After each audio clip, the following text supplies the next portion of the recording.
Hi, I'm Christopher Allen Brewer. I'd like to say this about that regarding cultural appropriation and spirituality.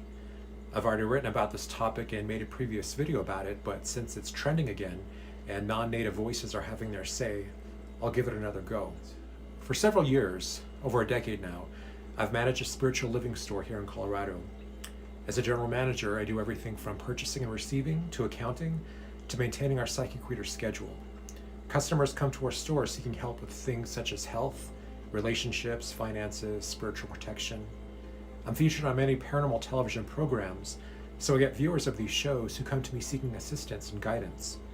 It used to be I could tell exactly what show they were watching, as we'd have a string of people coming in seeking protection from jinn, nightmares of black-eyed children, portals open through Ouija boards, everything under the moon, depending on what episode of which show had just aired. I also witness a lot of misinformation being spread, so one of my jobs is to reset and redirect these customers. For instance, once a pair of girls came in who were hoping one of our psychic readers could conjure up a dead uncle to take revenge upon someone who had wronged them. It wasn't until months afterward I was flipping through Amazon Prime and saw just this plot in the synopsis of a paranormal movie. Or another time, a woman's bundle of sage wouldn't stay lit, and she assumed it was because an evil presence was stopping her from smudging her home. I informed her that the bundle was just packed too tight to allow any air inside. She still preferred the malevolent being theory. At our store, we carry all kinds of tools from many different cultures for protection, divination, spiritual balancing, love and abundance drawing, and developing psychic abilities. Speaking of which, there's a lot of talk about cultural appropriation and the sharing of certain tools and methods of other belief systems. I was born in Pine Ridge, South Dakota, into the Oglala Lakota tribe. I have participated in many ceremonies, in sweat lodges and powwows, to my own Indian naming ceremony and Vision Quest in 1991. I obviously don't need education from non-Native Americans regarding cultural appropriation, but it does make for smart article writing. I've been asked countless times what I think of non-natives adopting Indian names, or all of this fuss over these ancestry DNA test kits. I overhear people talking about these tests and being so surprised, disappointed, and sometimes devastated that the results didn't include any Native American results. So sometimes it could seem like a novelty, like these ancestry things are like Easter eggs or Pokemon cards, and the Native American one is always highly coveted. I've been offered money for my eagle feathers. I've been asked for my sperm for people wanting to have native children. I've been asked to name non-natives to bless homes. I've been asked for peyote, because that's all it takes, right? A trip with a plant and an internet certificate, and suddenly you're qualified to host ghost dances. We and our tribe recognize such ignorance, but we also see how very many are so starved for the sacred, and how everything is set up to be so effortless and easy that so many have a hard time getting up off the couch and just being big boys and girls, or connecting with the divine. We always strive to educate, but not in a Karen kind of way, with committees and subcommittees and pointing fingers and shaming. It's not our way. You will remember the uproar over the Rachel Dolezal masquerading as African American.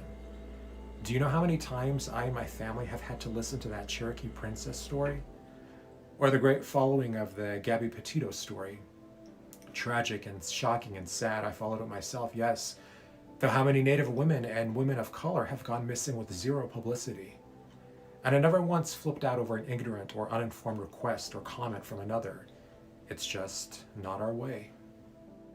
I attend a powwow every March, one of the biggest in the country. It's a great opportunity to connect with my family, some of whom dance in the powwow, and just to be around others from many nations, because I have a history of perfect strangers coming up to me and asking what I am, then saying, "Funny, you don't look Native American." Forgot the address. I've been presented with many mystical experiences from my Creator, visitations from spirits, premonitory dreams and visions, animal totems appearing when I needed them. Because we believe that regardless of what the physical world says is or is not possible, it's spirit which has the governing authority. And it's a spirit which you have to develop your own intimate relationship with, regardless of your background, because it's not a slot machine. or a gift shop. In my store, I often have to remind people that spirituality is a practice. You don't just put a crystal in your pocket and call it a day. And spirituality includes congruently practicing virtues such as compassion, kindness, humility. I don't often post on a lot of spiritual topics because spirituality has become so showy. Yoga selfies and crystals glued to foreheads and vegan dinners, all for likes and loves and cares. But for some of these people, it's only namaste until they get cut off in traffic or inconvenienced in some way. It's unfortunately something I see every week in this current age of entitlement, though I've met so many wonderful people on my path to enlightenment, to attain my highest potential, to work with my shadow, to see my mother and everyone. People from everywhere whose spiritual paths happen to cross with mine. I was in New Orleans over the summer, mingling with a number of voodoo practitioners and priests. I actually headed straight for the Voodoo Museum first thing because I wanted to see if their elders and their ways were similar to ours. And there were several similar elements, the largest being a respect for spirit and for our ancestors, who we believe and know still walk with us. I purchased a kashishi, a rattle used for hundreds of years for calling in spirits into a particular space. My tribe has its own rattles and tools involving sound. Is this cultural appropriation? The voodoo priest didn't think so, as he understood my intention and trained me properly in the rattle's use. I spoke of my elders and ancestors, and he listened politely and told me about his own. Though every day I see so many things absent-mindedly done, one of the things I also do at the metaphysical store is write the spells for the Spell of the Month kits we carry. Last month I wrote about there being things we do, like charging our phones, heating something up in the microwave, locking our car door. Things we don't have to think much about, although they are very important. And how our health and other things often get thrown into this category. Like these, we might also knock on wood or perform other seemingly superstitious acts we don't really think much about. Is this cultural appropriation? So many of us use holy water or burn frankincense and myrrh. Is this cultural appropriation? I mean, my tribe had no concept of hell. Originally, we did not worship Jesus, but I grew up in a Christian household and I attended church 2 to 3 times a week. Was this not proper? My grandfather once explained to me how you could have more than one spirit animal, who would appear either in the physical world or in your dream time, at certain times to imbue you with its power. If you were having trouble seeing things clearly or looking at the bigger picture, spirit would then send you a hawk or eagle to lend you their power of perception and focus. So many non-natives have come to me after having had such dreams and synchronicities involving animal totems. Was I not to share my wisdom with them? I never once slammed the door in their face claiming cultural appropriation. I knew we are all here to learn from each other. And like my grandfather said, you might encounter several animals, several signs, several dreams, several tools on your path, and ways of using them, especially in the paranormal field where so many are so concerned about hitchhikers and spirits following them home. They use sage and holy water and Palo Santo, and all of these things our ancestors and elders taught us how to use and share to bring balance back to this world. So I do get it. I'm not down with those tacky, generic Indian maiden Halloween costumes making the rounds every Halloween, or the even tackier Native American themed clothing on websites with none of the profit going to reservations. And I think the best actor who can portray a Native American is a Native American. Last weekend I spoke at length with Mayor McDonald, who played Stands with a Fist in Dances with Wolves. Her Sioux language instructor came from my hometown, and many of the actors in that movie were Oglala. Her character was kidnapped as a child and grew up with the Sioux. You could tell it was a profound experience for her. I was open to what she learned, and I never thought of her handling of the movie as cultural appropriation. It was amazingly done and brought so much recognition and respect to my tribe and others. And I think about people unfortunate enough not to have their own publicists when they go missing. I think of the recognition of natives or other cultures when topics like smudging appear on television. Always an opportunity to teach, without having to inform, of which there is a difference. Myself and my relatives have all gifted things to non-natives, such as dream catchers, bracelets, quilts, flutes, and other things sacred to us. Each were valued, appreciated, and used with good intent.